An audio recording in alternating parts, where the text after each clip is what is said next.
बिस्मिल्लाहिर्रहमानिर्रहीम अस्सलाम वालेकुम। How are you all? I hope you all will be doing well.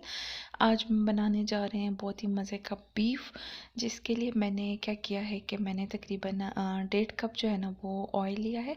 अगर आपको कम पसंद है तो आप कम डाल दीजिएगा। साथ ही जो है ना वो मैंने बीफ लिया है। बीफ को मैं डीप फ्रीज़ नहीं कर सकी, मुझे टाइम नहीं मिला। आप डीप फ्रीज़ करके बना लीजिए। तो सारा का सारा जो बीफ है हमारे पास वो मैं डाल दूँगी ऑयल में एंड देन मैं इसे मिक्स करूँगी और साथ साथ ये जो है ना वो डिफ्रीज़ भी हो जाएगा।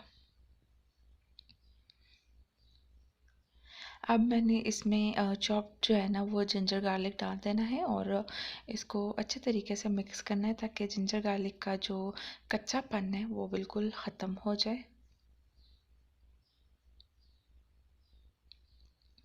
साथ ही मैंने अनियन पेस्ट बना के रखा था, तो 2 अनियंस थे जिसका पेस्ट मैंने बना लिया था। अब मैंने वो डाल दिया है और इसको भी मैं अच्छे तरीके से पकाऊंगी और प्याज का जो कच्चा टेस्ट है वो भी ख़त्म हो जाए, तब तक मैं इस तरीके से भूनूंगी।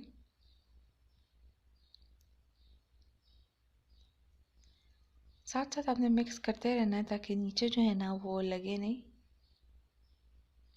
और स्पाइसेस में मैंने धनिया, ज़ीरा, लाल मिर्च, हल्दी और नमक लिया है। स्पाइसेस को मैं सिंपल रखती हूँ, आप भी कोशिश कीजिए सिंपल स्पाइसेस ऐड कीजिए, ज़्यादा स्पाइसेस ऐड ना कीजिए। ये मैंने इसमें डाल दिया है और अब मैं इसे अच्छे तरीके से भून लूँगी।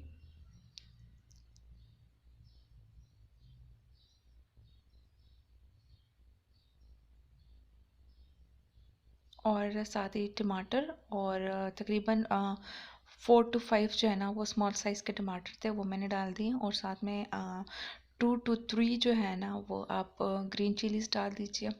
जितने आपको पसंद हो, ज़्यादा पसंद है तो ज़्यादा डाल दीजिए।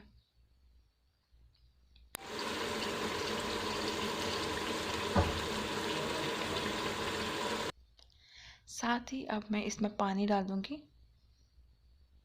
पानी तकरीबन जो है ना वो मैं 2 कप डालूँगी एंड देन मैं इसे प्रेशर दे दूँगी। तकरीबन 10 मिनट्स का प्रेशर दिया है मैंने। आप देख लीजिए कि आपका प्रेशर कुकर कितना टाइम लेता है। और गोश्त जो है ना वो बीफ हमारा बिल्कुल यम्मी सा बन गया है और टेंडर भी हो चुका है।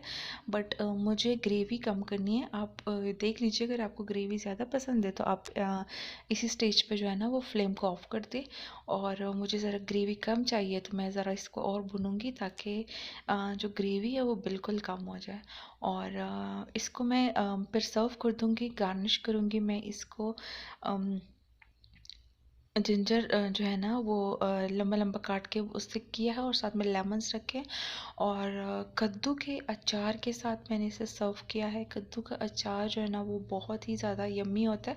अगर आपको इसकी रेसिपी चाहिए तो वो मैं डिस्क्रिप्शन बॉक्स में दे दूँगी।